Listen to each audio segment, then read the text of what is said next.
नाही, मला अजिबात असं वाटत नाही यांच्यातलं काही बिघडलेलं आहे, कारण ही नुरा कुस्ती आहे. म्हणजे तुम्ही आता विलास म्हणला ना, ही विरोधकांची स्पेस घ्यायचं चाललेलं आहे, त्याच दृष्टीने यांचा प्रवास चाललेला आहे. महाविकास आघाडी कुठेही चित्रात राहू नये, कुठेही निवडणुकीच्या चित्रात दिसू नये या दृष्टीने प्रयत्न चालले. म्हणजे मग भाजपची आणि एकनाथ शिंदे यांच्या शिवसेनेची लढत आहे, भाजपची आणि अजितदादांच्या राष्ट्रवादीची लढत आहे. कधी 2 पक्ष एकत्र आहेत, ते 3 पक्ष एकत्र, असं करून बहुतेक सगळे म्हणजे 16 तारखेला तुम्हाला सांगतो चित्र काय हे सांगणार आहेत. महायुतीचे आमचे इतके महापौर बसलेले आहेत, त्यात सर्वाधिक हे भाजपचे आहेत, 2 नंबरला शिंदे सेनेचे आहेत आणि इथं महाविकास आघाडी काँग्रेस यांचा धुव्वा उडालेला आहे आणि उद्धव ठाकरे यांचा धुव्वा उडालेला आहे. हे अंतिम चित्र यांना मांडायचं आहे. त्यासाठी महाराष्ट्रातल्या लोकांना मूर्ख बनवण्याचे उद्योग आहेत सत्तेसाठी. हे 10 दिवसाची ही लढाई पुढच्या, मला वाटतं याच्यापेक्षा यात जास्त अर्थ नाही. आता कितीही संबंध आणले गेले किंवा कितीही धमक्या दिल्या गेल्या, एक गोष्ट लक्षात घ्या, आतापर्यंत एवढे सगळे संघर्ष झाले. अजितदादा देवेंद्र फडणवीसांच्यावर आणि देवेंद्र फडणवीस अजित पवारांच्यावर एका शब्दानं बोललेलं नाही. हे खालच्या पातळीवर सगळं चाललेलं आहे. यावरून आपण समजून घ्यायचं की हे नेमकं काय चाललेलं आहे. तू मारल्यासारखं कर, मी रडल्यासारखं फक्त करतो. आणखी मगाची जो सावरकरांचा जो मुद्दा आहे, पहिलं गोष्ट विलास, आपण या महाराष्ट्रामध्ये आणि देशामध्ये भारतीय संविधान ज्यांनी लिहिलेलं आहे त्या संविधानाच्या अधीन राहून आपण काम करत असतो किंवा कार्य करत असतो. आपण संविधान मानणारी लोक आहोत आणि संविधानावर चालणारी लोक आहोत. जबरदस्ती या भारतामध्ये किंवा या महाराष्ट्रामध्ये कोणीही कुणावरती विचार किंवा वैचारिक बांधिलकी लादू शकत नाही. आमच्यावर कोणी लादू शकत नाही किंवा आम्ही कुणावर दुसऱ्यावरही लादू शकत नाही. आपली कुठली विचारधारा आपल्याला स्वीकारायची आहे तो स्वतंत्रता आपल्याला संविधानाने दिलेली आहे. त्याच्यामुळं कोण काय म्हणतंय निवडणुकीच्या काळामध्ये त्या मुद्द्याला किती गांभीर्याने घ्यायचं हे खूप महत्वाचं आहे. आणि एखाद्या तुम्ही किती गांभीर्याने घेतले ते सांगा. नाही, मी आपल्याला ते सांगतो की एखाद्या राजकीय म्हणजे निवडणुकीच्या काळामध्ये एखादी राजकीय विषय पुढे आला तर आपण त्याला तेवढं स्पोर्टली घेऊन पुढे जायचं असतं. आणि प्रत्येक व्यक्तीमध्ये चांगले वाईट गुण असतात. तुम्हाला किती जरी वाईट माणूस असला तर त्याच्यात 1-2 तरी चांगले गुण असतात. तुम्हाला चांगले गुण आत्मसात करायचे असतात, वाईट सोडून द्यायचे असतात. म्हणून कोण काय म्हणतंय ह्याच्यापेक्षा आमची ज्यावेळेस महायुती झाली होती त्यावेळेस वरिष्ठ पातळीवरती चर्चा झाली होती, जे की दिल्लीच्या स्तरावरती ती चर्चा झालेली आहे. त्या चर्चेमध्ये असं ठरलं होतं की भारतीय जनता पार्टी आणि राष्ट्रवादी काँग्रेस पक्षांची विचारधारा पहिल्यापासूनची वेगळी आहे.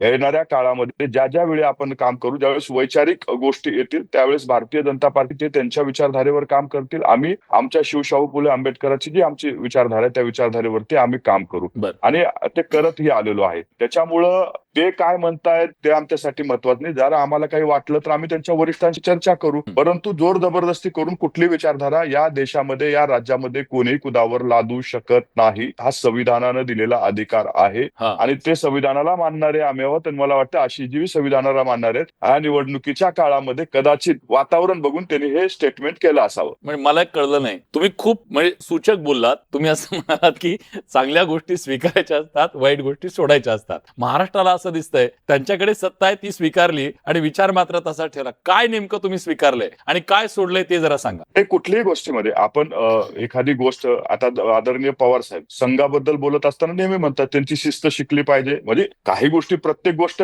प्रत्येक व्यक्तीची वाईट असते असं नाही ना. प्रत्येक गोष्टी सावरकरांचा प्रॉब्लेम काय सांगा ना. सावरकरांचा प्रॉब्लेम काय तुम्हाला? नाही, आम्ही काय म्हणलं, आम्हाला त्यांच्या विचारधारेचा किंवा सावरकरांचे जे काही विचार असतील, काही गोष्टी आवडतात काही आवडत नसतील, तो विषय चर्चेचा नंतरच आहे. मी आपल्याला मी मुद्द्यावरती येतोय. आजची चर्चा कशावर न घडते की आशिष जी ज्या पद्धतीनं फोर्सफुली म्हणतायत त्याच्यामुळे ही चर्चा घडते. कोण या देशामध्ये या राज्यामध्ये कुठेही कोणी कुणावर जबरदस्ती विचारधारा लादू शकत नाही. ठीक आहे शिवरायजी, एवढा अट्टहास तुमचा कशासाठी? का तुम्ही तुमची विचारधारा लादताय त्यांच्यावरती? मला असं वाटत नाही की याच्यामध्ये विचारधारा लादण्याचा काही आग्रह असावा. धमकी देतात ते. मी सांगतो ना, असं आहे की मला असं वाटतं की प्रश्न अशा स्वरूपाचा असेल की सावरकरांच्या अपमानासंदर्भात असेल आणि त्यावर देवेंद्रजी अत्यंत सूचक बोलले आहेत की आतापर्यंत अजितदादांनी कुठे अवमानजनक सावरकरांविषयीचं उद्गार कधी काढलेलं नाही. सावरकर अमान्य आहेत अशाही उद्गार काढलेला नाही. सावरकरांविषयी राहुल गांधी आणि काँग्रेस मंडळी ज्या अपमानजनक पद्धतीने बोलते, साधारणतः अटलजींचं युग सुरू झाल्यापासून त्यांनी हा नवा पायंडा पडला सावरकर विरोधाचा. तुम्ही इंदिराजी सावरकरांविषयी चांगलं बोललेले आहेत. युट्यूबवर शरद पवारजी माननीय मुख्यमंत्री असताना स्मारकाच्या वेळेचं त्यांचं भाषण आजही युट्यूबवर उपलब्ध आहे. ते एक भाषण आहे, पण मी 100 भाषण तुम्हाला दाखवतो त्याच्यानंतरचे टीका करणार आहेत.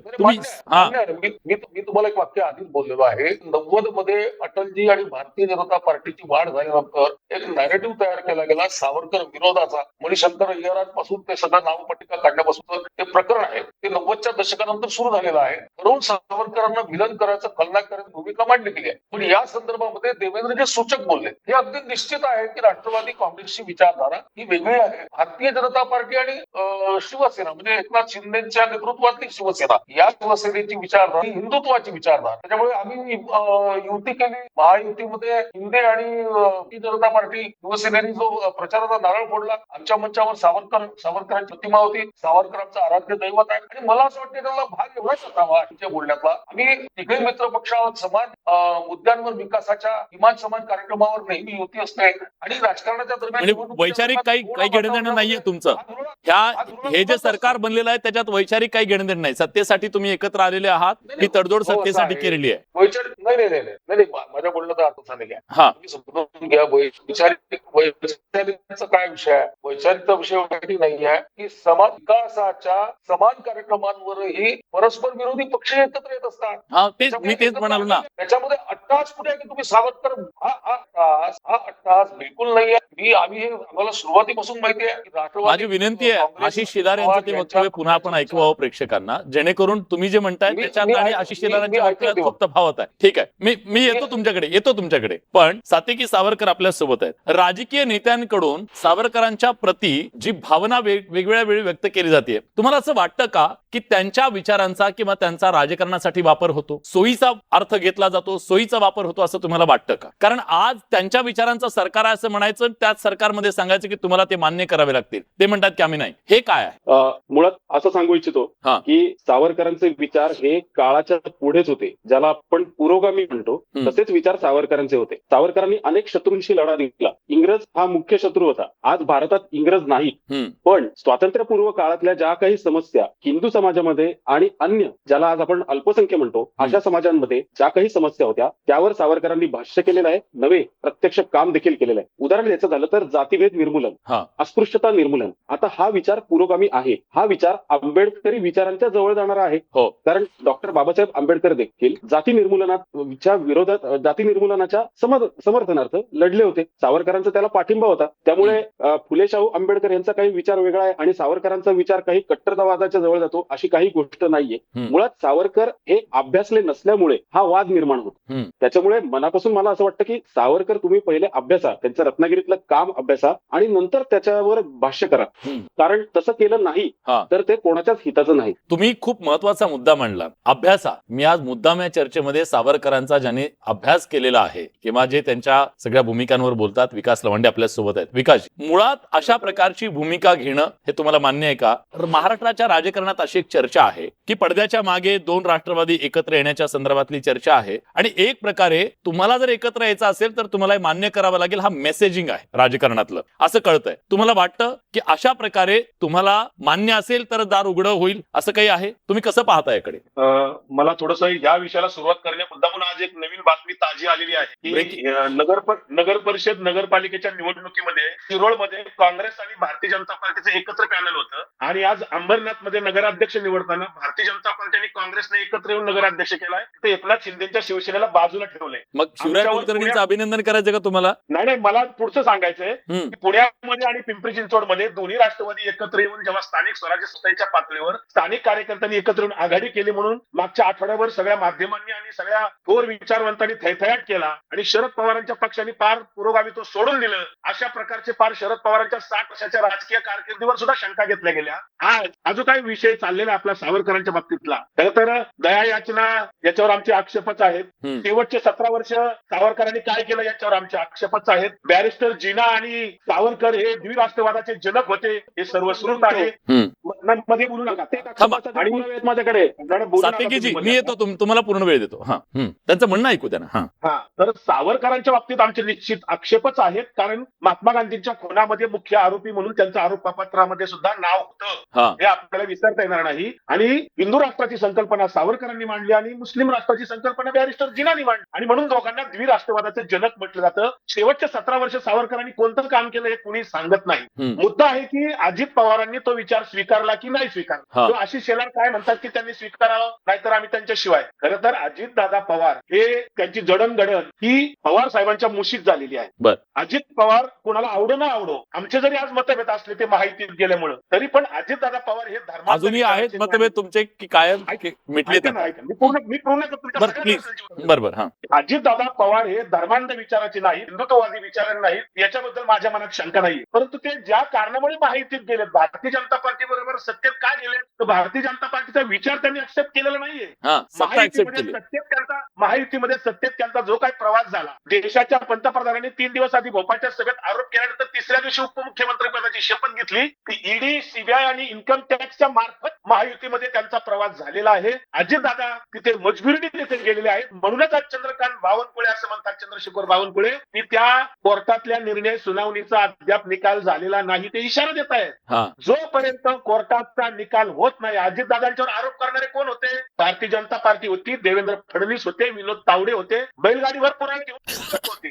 म्हणून परवा सुद्धा पुण्यामध्ये ठणकावून सांगितलं की माझ्यावर 70,000 कोटीचे आरोप आहेत, तरी मी त्यांच्या सोबत आहे. याचं उत्तर देवेंद्र फडणवीसांनी अजून दिलेलं मी ऐकलं नाही गेल्या 3 दिवसात. आता आशिष शेलार काय म्हणतात, चंद्रशेखर बावनकुळे काय म्हणतात, किंवा रवींद्र चव्हाण विलासराव देशमुखांच्या बद्दल काय म्हणाले, याची सारवा आता देवेंद्र फडणवीस करणार. त्यामुळे तुमचा जो आजचा प्रश्न आहे की ते नुरा कुस्ती का काय 16 तारखेपर्यंत, हे 16 तारखेपर्यंत असंच राहणार. अजितदादांचे आमच्या पक्षाचे मतभेद याच्यामुळेच आहेत की अजितदादा महायुतीत भारतीय जनता पार्टी सोबत आहेत. ज्या दिवशी अजितदादा पवार भारतीय जनता पार्टी सोडून बाहेर पडतील महायुतीतनं, त्या दिवशी कदाचित आमचे दोन्ही पक्ष जवळ येऊ शकतात. बर, ठीक आहे. तुम्हाला शुभेच्छा. खरं तर म्हणजे मी काही तुमचा इथे चिंतकच आहे, पण राजकीय विश्लेषक आपल्या सोबत आहेत विजय चोरमारे सर, ज्यांनी हे सगळं राजकारण बघितलंय. सर, जी सध्या राजकीय रणधुमाळी सुरू आहे, आशिष शेलार हे कोणी कार्यकर्ता नाहीयेत, हे कोणी असे साधे आमदार असं नाहीये, ते भाजपचे वरिष्ठ नेते आहे आणि त्यांनी वाया असं काहीतरी बोलणं एक वेळ समजू शकतो आपण, पण टू द पॉइंट ते बोललेले आहेत. त्यांच्या या वक्तव्याचा अर्थ काय आम्हाला समजून सांगा.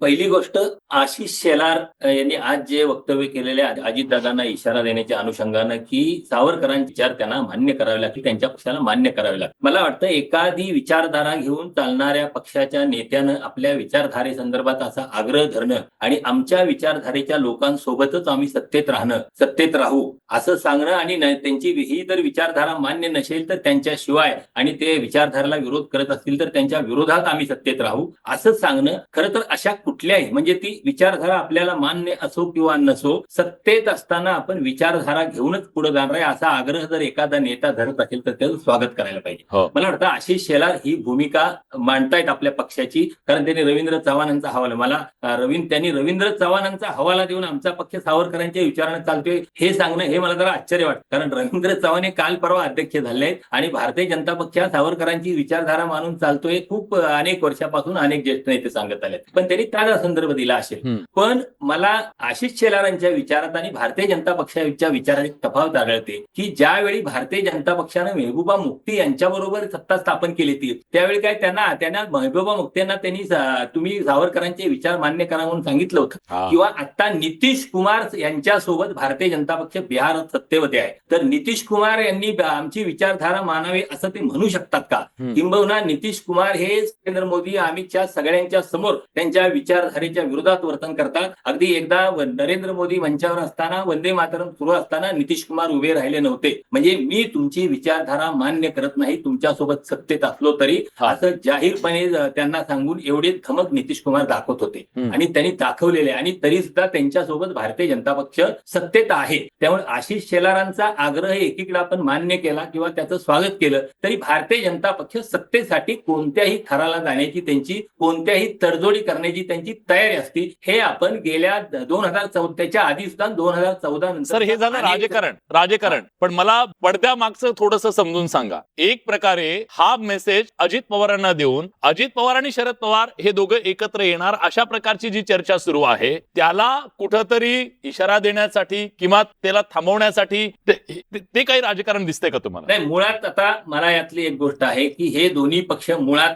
राष्ट्रवादी काँग्रेस सत्ताचा आणखी भारतीय जनता पक्ष ही विचारधारेसाठी एकत्र आलेले नाही, सत्तेसाठी एकत्र आलेले आहे. हे आपण लक्षात घ्यायला पाहिजे. ते विचारधारेसाठी एकत्र आले असते तर आपण एक वेळ समजू शकलो. दुसरी गोष्ट, विकास लावांडे ज्या पद्धतीने म्हणले, मी त्याच्याशी सहमत आहे की अजित पवार हे अशी कुठलीही गोष्ट मान्य करत नाहीत. त्यांनी अनेक वेळा वेळा भारतीय जनता पक्षासोबत सत्तेत आल्यानंतर वारंवार सांगितलंय की मी आमची फुले शाहू आंबेडकरांची विचारधारा घेऊन चालणार आहे. भारतीय जनता पक्ष आणि एकनाथ शिंदे यांच्या शिवसेनेनं ज्या वेळी हिंदू मुस्लिम दंगली झाल्या त्यावेळी तिथं त्या दंगलीला प्रोत्साहन देणारी वक्तव्य केली. त्यावेळी अशा वेळी अजित पवारांनी तिथं जाऊन तिथल्या अल्पसंख्याक समाजाला धीर देण्याचं काम केलंय. अजित दादांनी आपली विचारधारा टिकवून ठेवलेली आहे. अगदीच छत्रपती संभाजी महाराजांच्या संदर्भात धर्मवीर संभाजी महाराज या धर्मवीर या विशेषणाला विरोध करून स्वराज्य रक्षक छत्रपती संभाजी महाराज असं विशेषण त्यासाठी भारतीय जनता पक्षानं अगदी अजित पवारांना जोडी मारो आंदोलन केलं होतं. पण अजित पवार आपल्या भूमिकेपासून ढळले नाहीत. स्वराज्य रक्षक संभाजी महाराज याच भूमिकेवर ठाम राहिले. त्यामुळे भारतीय जनता पक्षाची ही विचारधारा अजितदादा मान्य करतील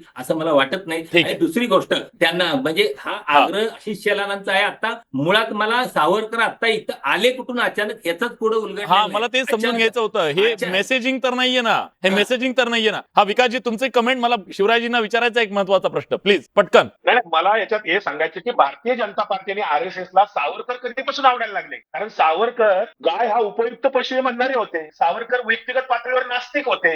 सावरकरांचे कोणते विचार RSS आणि भारतीय जनता पार्टी पाळते. कारण सावरकरांची हिंदू महासभा संघटना होती.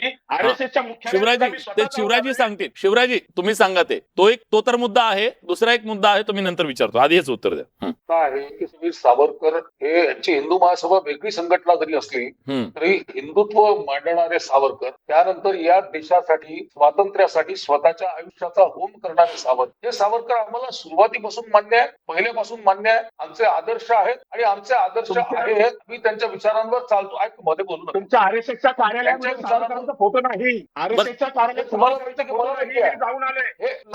तुम्ही गेला होता संघाच्या कार्यालयात मी रेशीमबाग बघून सगळं कार्यालय बघून आले. तिथे शिवाजी महाराजांचा फोटो नाही, सावरकरांचा फोटो नाही. नाही तुमच्याही कार्यालयांमध्ये अनेक कार्यालयांमध्ये फुले शाहू आंबेडकरांचे फोटो नाही. मी तुम्हाला दाखवतो. या तुम्ही अमरावतीच्या कार्यालयामध्ये मी तुम्हाला दाखवतो फुले शाहू आंबेडकरांचा फोटो नाही तुमच्या कार्यालयामध्ये. मला सांगू नका.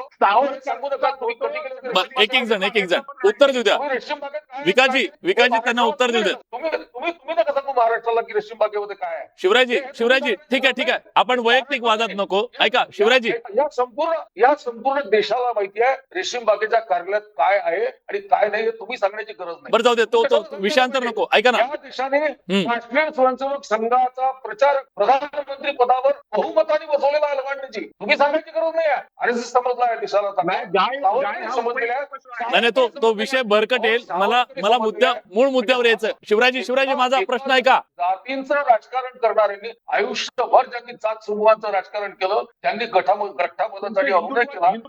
फुले शाहू आंबेडकर पोपटासारखं बोलणं तुमचं उघडं झालेलं आहे. त्याच्यामुळे हिंदुत्व शिवराजी तू महिमा नको. माफ करा, तू महिमा नको.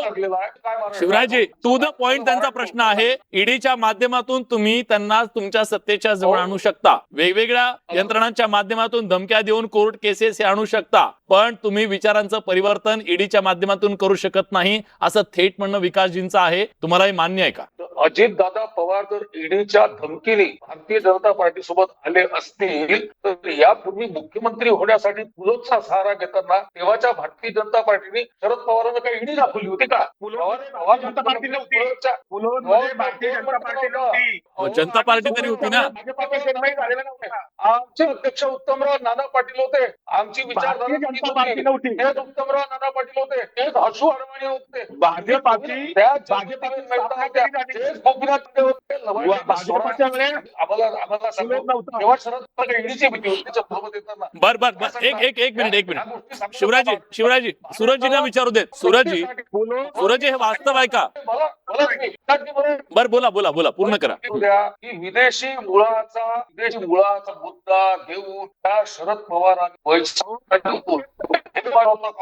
आणि गांधी त्याच काँग्रेस सोबत हात मिळवणी करण्या शरद पवारांच्या माणसांनी तत्व आणि मग शिवराजी सांगा या महाराष्ट्राला सत्तेच्यासाठी उद्या महाराष्ट्राच्या विकासासाठी म्हणून आम्ही शरद पवारांसोबत जाणार नाहीत. आहे का हिंमत तुमच्या? सांगा.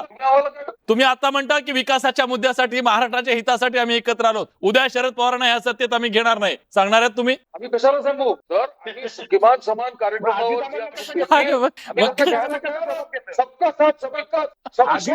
आम्ही घेऊ.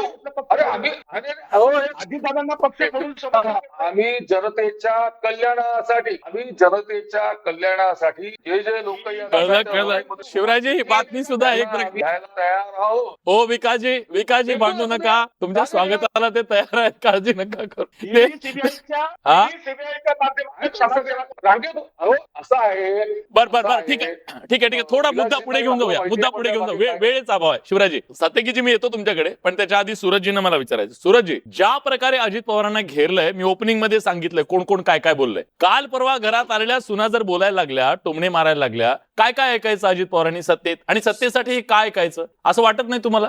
विलासजी, महाराष्ट्रात एक म्हण आहे की ज्या झाडाला बोर असतात त्या झाडाला दगड मारतात. राष्ट्रवादी काँग्रेस पक्षाची ताकद, अजितदादाची ताकद ही महाराष्ट्रातल्या सगळ्या पक्षांना माहित आहे. अजितदादावरती एकट्यावरतीच टीका का होते त्याचं कारण आहे की या महाराष्ट्रामध्ये अजितदादाची घोडदौड जर थांबवायची असेल तर टीका केल्याशिवाय पर्याय नाही. म्हणून मित्र असू द्या, शत्रू असू द्या, प्रत्येक जण दादांवरती टीका करत असतं, कारण दादाची ती ताकद आहे. त्या ताकदीमुळे ही टीका होत असते. आम्ही ऍक्टिव्ह पॉलिटिक्स मध्ये आहोत, आम्हालाही माहिती आहे राजकारणामध्ये ह्या टीका टिप्पणी होत असतात, परंतु या टीका टिप्पणीकडे जास्त गांभीर्यानं न बघता, म्हणजे जनतेने फार गांभीर्याने घेऊ नये या सगळ्याकडे. मी तेच म्हणतोय की विकास कामाच्या मुद्द्यावरती चर्चा झाल्या पाहिजेत, विकास कामावरती लोक बोलली पाहिजेत. या चर्चा करून आपल्याला ह्याच्यामधनं आउटपुट काय निघणार आहे. आज सावरकरांच्या मुद्द्यावरती, सावरकर त्या काळामध्ये त्यांनी केलेलं कार्य सगळ्यांना माहिती आहे. ते परत मुद्दे काढून आपण त्याच्यातनं काय साध्य करणार आहोत नेमकं, हे फक्त राजकीय निवडणुकीचे मुद्दे न करता आपल्या ज्या महापुरुषांना ज्यांचं योगदान आहे त्यांचं स्मरण करून तो आदर्श डोळ्यासमोर ठेवून महाराष्ट्र कसा घडेल यासाठी सर्वांनी काम केलं पाहिजे. असे मुद्दे काढून विकासाचे मुद्दे मागे न राहता मला वाटतं कुठंतरी आपण वेगळा विचार या सगळ्यांनी केला पाहिजे. राजकारण फक्त करायचं धार्मिक, सामाजिक, महापुरुषावरती बोलून मला वाटतं हे थांबवलं पाहिजे आणि विकासाच्या मुद्द्यावरती राजकारण झालं पाहिजे. ठीक आहे विजय सर, मला सांगा, हे आता जे सुरू आहे अजित पवारांना चहूबाजूनं घेरलंय, ही विरोधकांची स्पेस संपवण्याचं राजकीय खेळी आहे की खरंच त्यांच्या संसारात मिठाचा खडा पडलाय? जरा समजून घ्यायचंय, म्हणजे आपण किती गांभीर्याने घ्यायला लोकांनी. नाही, मला अजिबात असं वाटत नाही यांच्यातलं काही बिघडलेलं आहे, कारण ही नुरा कुस्ती आहे. म्हणजे तुम्ही आता विलास म्हटला ना, ही विरोधकांची स्पेस घ्यायचं चाललेलं आहे, त्याच दृष्टीने यांचा प्रवास चाललेला आहे. महाविकास आघाडी कुठेही चित्रात राहू नये, कुठेही निवडणुकीच्या चित्रात दिसू नये या दृष्टीने प्रयत्न चाललेत. म्हणजे मग भाजपची आणि एकनाथ शिंदे यांच्या शिवसेनेची लढत आहे, भाजपची आणि अजितदादांच्या राष्ट्रवादीची लढत आहे. कधी 2 पक्ष एकत्र आहेत, कधी 3 पक्ष एकत्र, असं करून बहुतेक सगळं म्हणजे 16 तारखेला तुम्हाला सांगतो चित्र काय हे सांगणार आहेत. महायुतीचे आमचे इतके महापौर बसलेले आहेत, त्यात सर्वाधिक हे भाजपचे आहेत, 2 नंबरला शिंदे सेनेचे आहेत, आणि इथं महाविकास आघाडी, काँग्रेस यांचा धुव्वा उडालेला आहे आणि उद्धव ठाकरे यांचा धुव्वा उडालेला आहे. हे अंतिम चित्र यांना मांडायचं आहे. त्यासाठी महाराष्ट्रातल्या लोकांना मूर्ख बनवण्याचे उद्योग आहेत सत्तेसाठी. हे 10 दिवसाची ही लढाई पुढच्या, मला वाटतं याच्यापेक्षा यात जास्त अर्थ नाही. आता कितीही संबंध आणले गेले किंवा कितीही धमक्या दिल्या गेल्या, एक गोष्ट लक्षात घ्या, आतापर्यंत एवढे सगळे संघर्ष झाले, अजितदादा देवेंद्र फडणवीसांच्यावर आणि देवेंद्र फडणवीस अजित पवारांच्यावर एका शब्दानं बोललेलं नाही. हे खालच्या पातळीवर सगळं चाललेलं आहे. यावरून आपण समजून घ्यायचं की हे नेमकं काय चाललेलं आहे. तू मारल्यासारखं कर, मी रडल्यासारखं करतो. आणखी मगाची जो सावरकरांचा जो मुद्दा आहे, भारतीय जनता पक्ष सावरकरांच्या बद्दल एवढं प्रेम व्यक्त करतोय, पण 11-12 वर्ष सत्तेवर असताना सुद्धा अजून सावरकरांना भारतरत्न द्यायचं धाडस झालेलं नाही. बस त्याच्यावरच एक शेवटची कमेंट घेतो. हे लक्षात सात्यकीजी 11 वर्ष झाले. सावरकरांचा केवळ राजकारणासाठी वापर केला जातो अशा प्रकारची मांडणी सातत्याने केली जाते. निवडणूक आली की सावरकर आठवतात. तुम्हाला असंच वाटतं का राजकीय वापर त्यांचा थांबला पाहिजे? माझं मत जरा वेगळं आहे. ते म्हणजे सावरकरांना भारतरत्न जरी दिलेलं नसलं तरी प्रत्यक्ष सावरकर विचार हा किती अंमलात आणलेला आहे. सावरकरांचा विचार हा सर्वव्यापी होता आणि सैनिकीकरण किंवा आधुनिकीकरण जे आज आपण भारतात बघतो, भारत नवीन शस्त्र आयात करत नाही तर आता स्वतः निर्माण करून तो निर्यात देखील करायला लागलेला आहे. माझ्या मते सावरकरी विचाराचा हा मोठा विजय आहे. त्यामुळे भारतरत्न देणं न देणं या गोष्टीत आपण जायला नको. सावरकरी विचार हा कुठपर्यंत अंमलात आणला जातो यावरच जे भाजप आहेत किंवा समविचारी प्रश्न आहेत, मुद्दा हाच होता सावरकरांचा विचार, आणि हा पूजन नव्हे गोपाल